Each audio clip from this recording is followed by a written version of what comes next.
filled with excitement, fun, and is beyond limits. But the question is, are you ready to jump? If it is a yes, then you have jumped into the world of ultimate entertainment. Welcome to YOLO 247, a place of fun, indulgence, and endless surprises.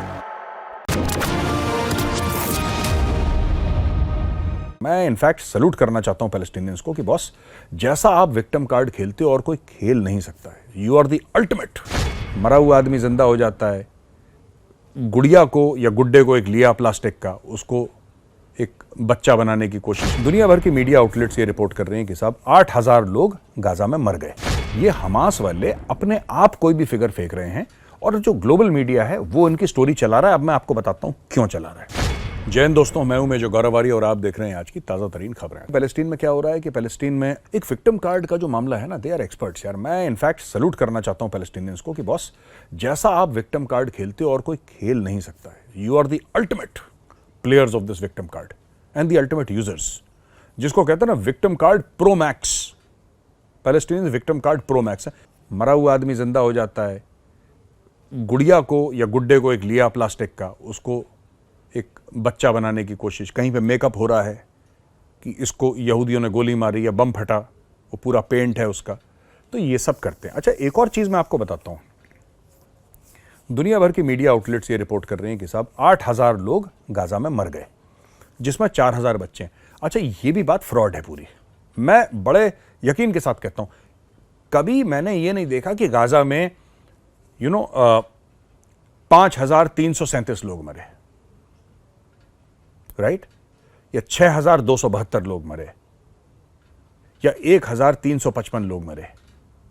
हर समय वो full figure रहता है। 1000 मरते हैं, अगले दिन 2000, 3000, 4। ये dead bodies गिन कौन रहा है यार गाजा में? ये कौन गारंटी ले रहा है कि हाँ साहब ये जो फिगर्स हम दे रहे हैं जेन्युइन है? इन फिगर्स को जाके वेरीफाई कौन कर रहा है?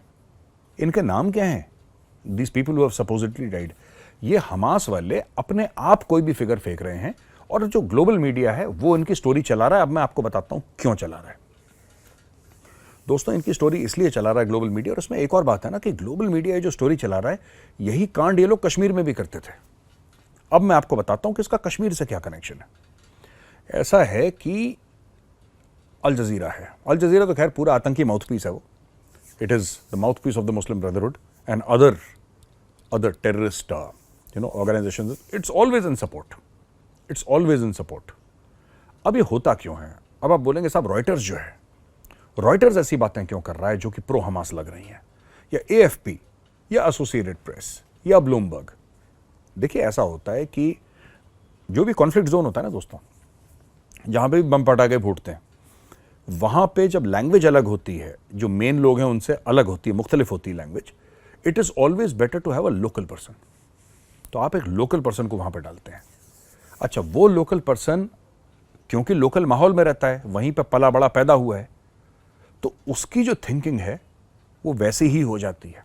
अब अगर कोई पैदा हुआ है, ठीक है, पैलेस्टीन में, या पैदा हुआ है गाजा पट्टी में, उसके दोस्त होंगे हमास में। जाहिर सी बात है, एक you growing up in the same place. और हमास को अलग थोड़ा ना रहते, लोगों के बीच में रहते हैं हमास। उनके हेडक्वार्टर वहां पे बाजारों के बीच में, लोगों के घरों में, मस्जिदों में, अस्पतालों के नीचे। ऐसे तो उन्होंने हेडक्वार्टर अपने बना रखे हैं जहां से फायरिंग वायरिंग करते हैं इजराइल की ओर। तो ये जाहिर सी बात है कि ये जो स्टोरीज लिखेंगे, ये स्टोरीज वो लिखेंगे जो हमास इनको पढ़ाता है। ये बात तय है। अच्छा, ऐसी बात नहीं है कि कॉन्फ्लिक्ट जोन में हेडक्वार्टर से रिपोर्टर नहीं जाओ, वो बड़ी स्टोरी है तब कोई जाता है। बड़ी स्टोरी। भारत में भी यही हुआ था कश्मीर में।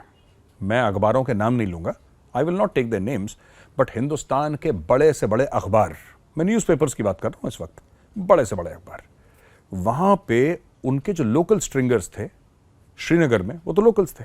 कुछ उनमें से एक जमाने की बात कर रहा हूं, अब तो मामला सॉर्ट आउट हो गया है। मैं बात कर रहा हूं 5 साल, मैं बात कर रहा हूं 370-35 के हटने के पहले की। कश्मीर में भी एग्जैक्टली यही होता था। आप पुराने एडिटोरियल्स देखे या पुराने वहां से रिपोर्ट्स जो फाइल करते थे, वहां से जो चाहे बड़े से बड़े अखबार हो, नेशनल डेलीज इंग्लिश की, वो ऐसी बातें लिखते थे कि आप अगर हिंदुस्तानी हैं, सच्चे सच्चे भारतीय हैं, तो आपको लगेगा कि आपके दिल में किसी ने छुरी मार दी। अब दिल्ली से तो कोई जाएगा नहीं कश्मीर के अंदर कवर करने के लिए कि स्टोन पेल्टिंग क्या हो रही है, कैसे हो रही है। ठीक है ना, वो तो लोकल ही कवर करेगा। ऐसी बात नहीं कि दिल्ली से नहीं जाते, जाते हैं, बहुत लोग गए हैं, बहुत बड़े बड़े पत्रकार गए भी हैं, लेकिन डेली बेसिस पे तो वहां पे नहीं हो सकते। डेली बेसिस पे तो आपको वही चाहिए जो आपके लिए कवर कर रहा है। वो कैसे कवर करता है, वो न्यूज़ को क्या ट्विस्ट देता है, that is all for everybody to see. तो दोस्तों ये जो बात है ना, यही चीज़ हमने कश्मीर में फेस करी। अच्छा, स्टोन पेल्टिंग कहाँ से आई कश्मीर में? कभी आपने सोचा जो हुर्रियत करवाती थी स्टोन पेल्टिंग, वो फिलिस्तीन से आई। ये सारा का सारा जो है मामला इंपोर्टेड फ्रॉम पैलेस्टीन है। अच्छा, दूसरी तरफ आलम इस्लाम का लीडर बनने के चक्कर में एर्दोगान ने बहुत बड़ा भंड मार दिया। अब मैं एर्दोगान का जरा आपको समझा देता हूं मैटर क्या है। टर्की का प्रेसिडेंट है, मुस्लिम कंट्री है, यूरोप में है, यूरोपियन यूनियन का पार्ट है, ठीक है जी। अब सोचिए, एर्दोगान यूरोप का लीडर नहीं बन सकता क्योंकि तुर्की के पास उतना पैसा है ही नहीं, ठीक है, मॉडर्न कंट्री है जो भी है, तुर्की के पास इतना पैसा नहीं है। अब दुनिया का लीडर वो बने तो बने कैसे दोस्तों, ठीक है। अब दोस्तों एर्दोगान को बनना है आलम इस्लाम का लीडर। अब कैसे बनेगा आलम इस्लाम का लीडर? सोचिए, तुर्की के पास ना पैसा, ना तुर्की के पास तेल, ना तुर्की की डिप्लोमेसी मजबूत, ना तुर्की इतना स्ट्रेटेजिकली पोजिशन्ड। हाँ ठीक है, it straddles both Asia and Europe, वो अलहदा बात है। अब तुर्की को जो स्कोप दिख रहा है अपना कि पूरे मुस्लिम कंट्रीज का, दुनिया भर के मुसलमानों का लीडर बन जाए, क्योंकि एक दिमाग में है ना ऑटोमन एम्पायर, ये इनके दिमाग में ये पिक्चर चलती रहती है जो तुर्क हैं। और लड़ाई किससे इनकी?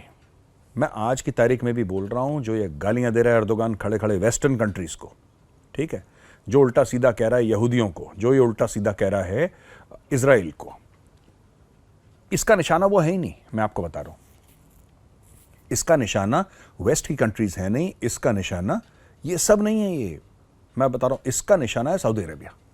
कैसे? सऊदी अरेबिया के पास तेल है, सऊदी अरेबिया के पास एक डायनेमिक लीडरशिप है in the shape of crown prince Mohammed bin Salman, इसमें कोई शक नहीं है। सऊदी अरेबिया के पास पैसा है, सऊदी अरेबिया के पास मक्का और मदीना है, और सारे मुसलमान दुनिया के मक्का और मदीना जाते हैं। वो तो जाहिर सी बात है, जो अफोर्ड कर सकता है वो जरूर जाएगा, हज के लिए जाए, उम्रे के लिए जाए, जैसा मर्जी जाए, वो जाता जरूर है, ठीक है, जो अफोर्ड कर सकता है जरूर जाता है। अब दोस्तों इसमें स्टोरी ये हो गई है कि किस तरीके से जो अहमियत सऊदी अरेबिया को मिलती है वो अहमियत तुर्की को मिले, और सबसे बड़ी बात एर्दोगान को मिले। तो इस पूरे मामले में आपने देखा सऊदी अरब ज्यादा नहीं बोल रहा, यूएई ज्यादा नहीं बोल रहा। सऊदी अरब ने कंडेम करा जो इजराइल ने करा, लेकिन सऊदी अरब ने ऊंची आवाज में या भौंडे अंदाज में कुछ भी नहीं करा। सऊदी अरब ने, सऊदी अरब डिप्लोमेसी कर रहा है, कह रहा है जंग बंद होनी चाहिए, इसके लिए सऊदी अरब ने भी वोट डाला है, और सऊदी अरब कह रहा है कि नहीं, इनको ये मतलब जो पैलेस्टीनियंस के लिए अच्छा है ये भी करना चाहिए।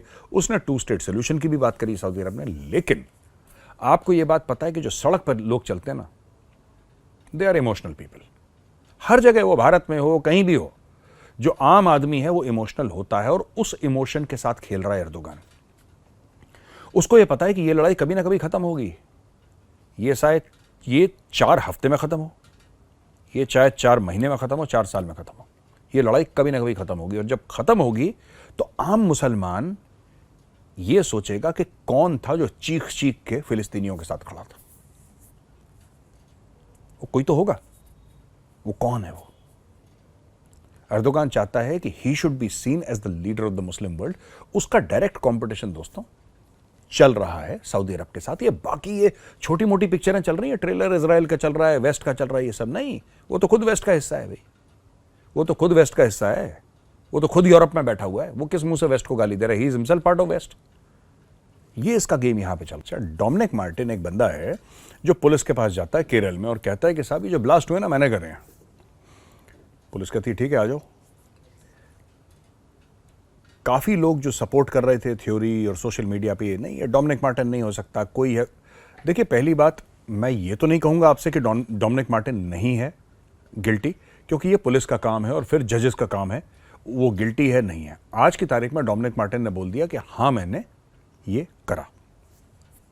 लेकिन फिर एनआईए और एनएसजी का बयान आया दोस्तों कि ये जो एक्सप्लोजिव्स हैं ये खास तरीके से हैं, इसमें एक टाइमर लगाया गया है, ठीक है, इसमें एक स्विच था तो जो एक्सप्लोजिव होते हैं ना, एक्सप्लोजिव में डेटोनेटर होता है, कॉर्ड होता है, इस वाले में जैसे टाइमर है, मतलब 4-5 चीजें होती हैं दोस्तों जिससे कि एक्सप्लोजिव एक तैयार होता है। किसी का ये बोलना कि कोई भी सड़क चलता आदमी ये काम कर ले, ये पॉसिबल नहीं है, ये पॉसिबल है ही नहीं किसी सिविलियन के लिए। अच्छा, दूसरी एक और बात है ना कि ये मुझे एक बात समझ में नहीं आई, इसको मिला कहां से एक्सप्लोजिव ये?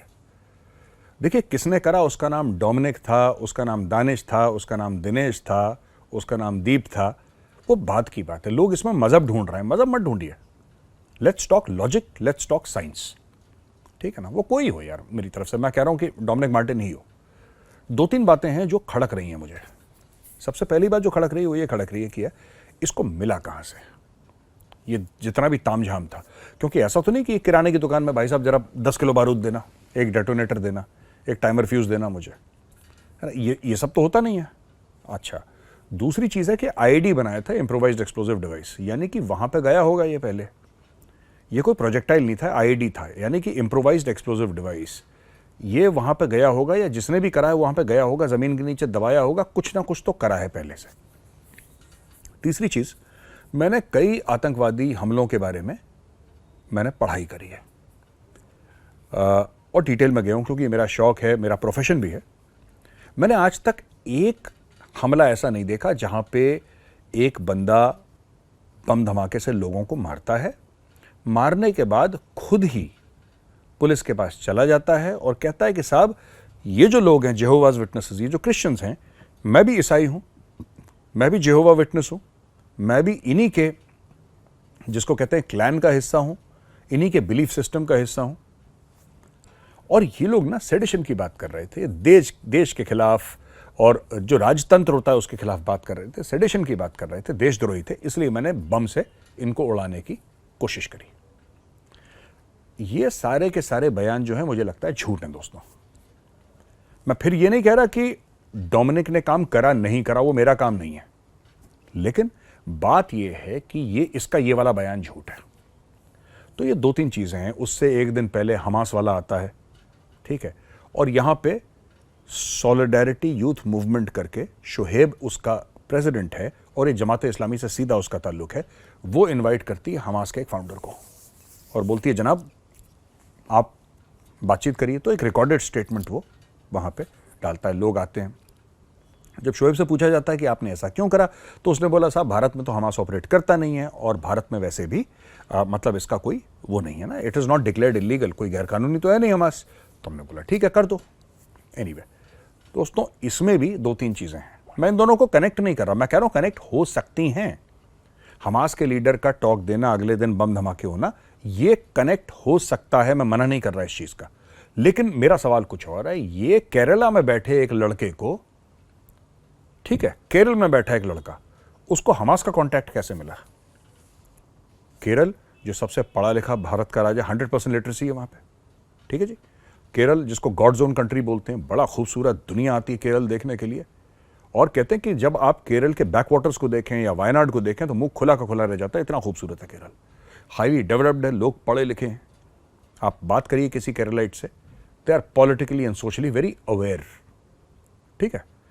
लेकिन यह भी बात सच है कि केरल से सबसे ज्यादा लोग गए थे इस्लामिक स्टेट ज्वाइन करने के लिए।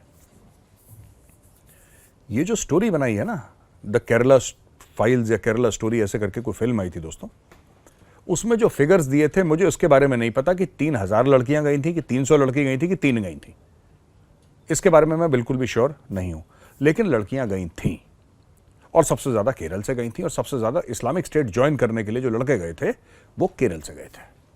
तो केरल में एक अंडरलाइंग जिसको कहते हैं रेडिकलाइजेशन की बात तो है, और मैंने ट्वीट भी करा था, और कल उस ट्वीट के चलते काफी लोगों ने फोन करा कि नहीं मेजर साहब आप गलत कह रहे हैं, सही कह रहे हैं, दुनिया भर की बातें। मैंने लिखा था कि जो अगला सरप्राइज आएगा ना, अगला सरप्राइज जो आएगा वो कश्मीर से नहीं आएगा, वो केरल से आएगा, क्योंकि वहां पे जो लावा उबल रहा है वो पॉलिटिशियंस क्या होता है, हमारे नेता ना उसको चलो खत्म करो इसको, कोई बात नहीं, वोट कहां से मिलेंगे। उनको ये नहीं पता कि ये जब ज्वालामुखी फटेगा तो फिर सबको लेकर जाएगा। ये जो जिहाद वाला मामला है ना दोस्तों, ये बहुत खतरनाक है, बहुत ज्यादा खतरनाक है। एनीवे, अच्छा आखिरी खबर जो मैं आपको आज देना चाहता हूं वो है दागिस्तान की, यानी कि रूस में एक जगह है दागिस्तान, और दोस्तों, दागिस्तान जो है वो मुस्लिम मेजॉरिटी है। दागिस्तान में एक एयरपोर्ट है, तो लोगों के बीच में अफवाह फैली, और अफवाह कैसी फैली? ये फैली कि भैया ये एक जहाज जाने वाला है जिसमें यहूदी भरे हुए हैं। ये एक जहाज जाने वाला है यहां से, एयरपोर्ट से, रशिया से, जिसमें यहूदी भरे हुए हैं। तो साहब कई सौ या लगभग 1,000 की भीड़ एयरपोर्ट पहुंच गई, घुस गई एयरपोर्ट के अंदर। अल्लाहू अकबर के नारे लगाए गए, और वो नारे लगाने के बाद वो ढूंढने लगे यहूदियों को कि इनको पकड़ के भी जान से मार देंगे। अच्छा, खबर झूठी थी, वहां पे यहूदी तो थे नहीं।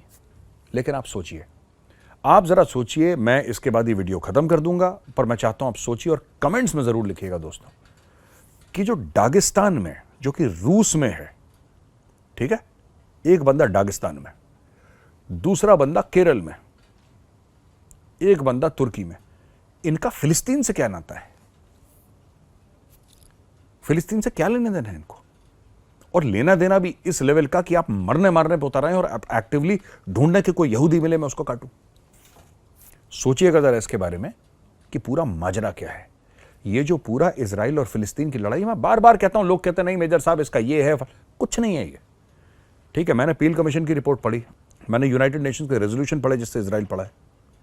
आप ऑस्लो अकॉर्ड्स की बात कर लीजिए, मैंने उसकी स्टडी करी है, ठीक है। मैंने 6 डे वॉर, मुझे फौज में भी पढ़ाया गया था, मैंने 6 डे वॉर पढ़ा खुद भी, फौज छोड़ने के बाद भी। मुझे फौज में 1973 यौम किपुर पढ़ाया गया था, यौम किपुर वॉर, वो मैंने बाद में भी पढ़ा।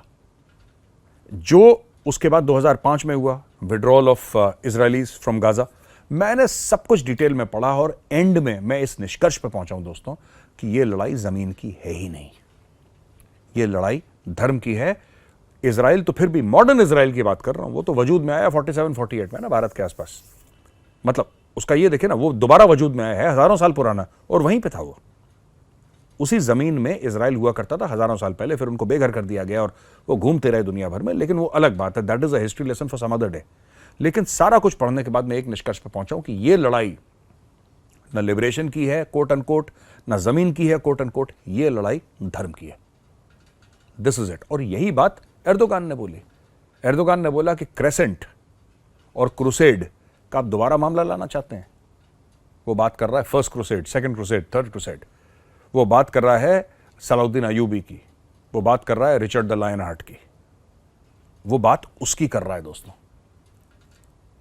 आप समझ रहे हैं कि नॉर्मल जो स्ट्रीट है, स्ट्रीट से, स्ट्रीट का जो गुस्सा है, स्ट्रीट में जो हेट्रेड है इस वक्त इजराइल के लिए, उसको टैप करने की कोशिश करना और स्ट्रीट से ही अपनी बाजी पलटना सऊदी अरब को लेकर, और मुस्लिम दुनिया का लीडर बनना, यह प्लान है एर्दोगान का।